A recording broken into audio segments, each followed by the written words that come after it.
La communication urbaine et gouvernance des camps des exploitants miniers artisanaux par les cadres de base à Kawama dans la province du Lualaba, l'écosystème entrepreneurial et croissance des petites et moyennes entreprises de l'arc cuprifère katangais, l'importance et la fonction du multilinguisme dans l'entrepreneuriat au sein de l'arc cuprifère katangais sont entre autres les thématiques au cœur des présentations des récipiendaires qui sont des chercheurs dont le travail de thèse devrait être évalué à mi-parcours ce jeudi 26 septembre 2024 lors de la tenue de la première édition de la journée des jeunes chercheurs organisée dans la salle royale de l'université de Lubumbashi dans le cadre du programme dénommé Coopération universitaire internationale UNILU-VLIR-UOS. Bien avant l'audition de cette trentaine de présentations résultatives des recherches, le secrétaire général à la recherche, le professeur Malemba Nsakila, a fait savoir que cette journée s'offre aux jeunes chercheurs comme une opportunité pour sceller le partenariat entre l'UNILU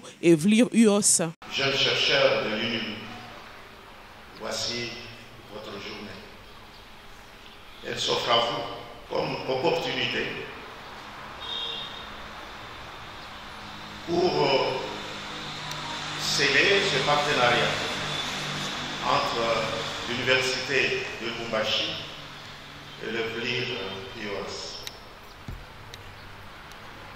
Vous n'allez pas seulement vous afficher ce jour, mais vous allez vous produire au fin d'annoncer le niveau de votre parcours.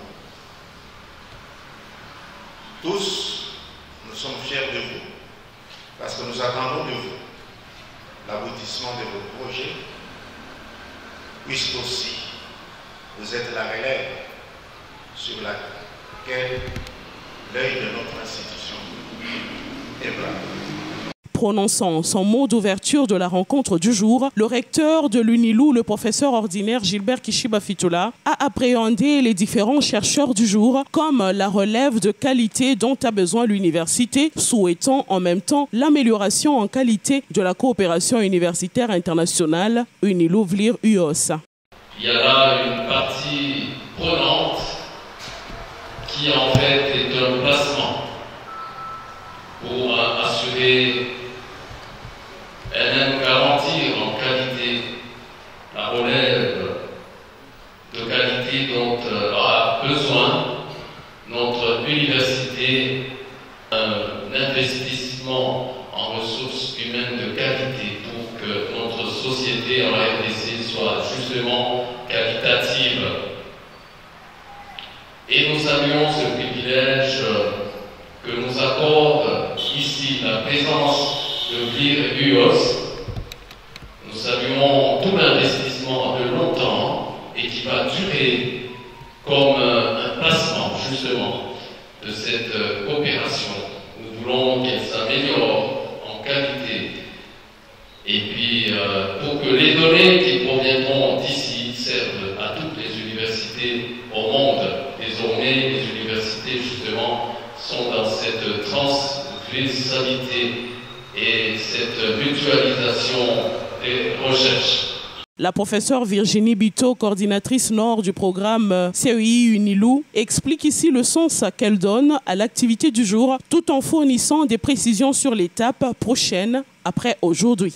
C'était d'ajuster, d'améliorer le fonctionnement du programme, d'avoir de meilleurs contacts avec les partenaires locaux et d'encourager au mieux les jeunes doctorants. Et la mission est complètement réussie. Au vu de toutes les discussions, au vu de la journée d'aujourd'hui, vous avez pu constater par vous-même la motivation des étudiants. Ils ont bien travaillé, ils ont bien avancé. Donc les objectifs qu'on avait avant de venir sont parfaitement atteints. Mon objectif final, c'est que le programme se passe au mieux et que les objectifs par sous-projet soient atteints. Et qu'au final, comme l'a dit monsieur le recteur, l'université de Lubumbashi s'approprie les résultats et les connaissances, qu'il n'y ait pas de fuite de cerveau, comme l'a aussi évoqué le recteur. Donc ça, c'est à mon niveau. Au niveau des récipiendaires, c'est simple. Il faut qu'ils aient leur diplôme pour assurer la relève académique et ne pas aller, par exemple, dans d'autres universités. Ils peuvent participer, mais l'idée, c'est vraiment qu'ils restent ici, à l'université de Lubumbashi.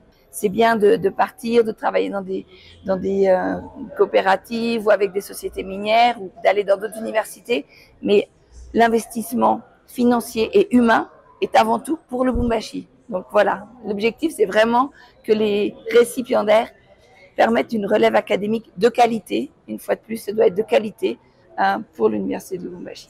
Après la visite des posteurs des chercheurs du jour par l'assistance qui a obtenu encore plus de clarté sur l'état d'avancement des travaux de ces doctorants, c'est la remise des prix des meilleurs posteurs et meilleures présentations orales qui a sanctionné l'activité du jour.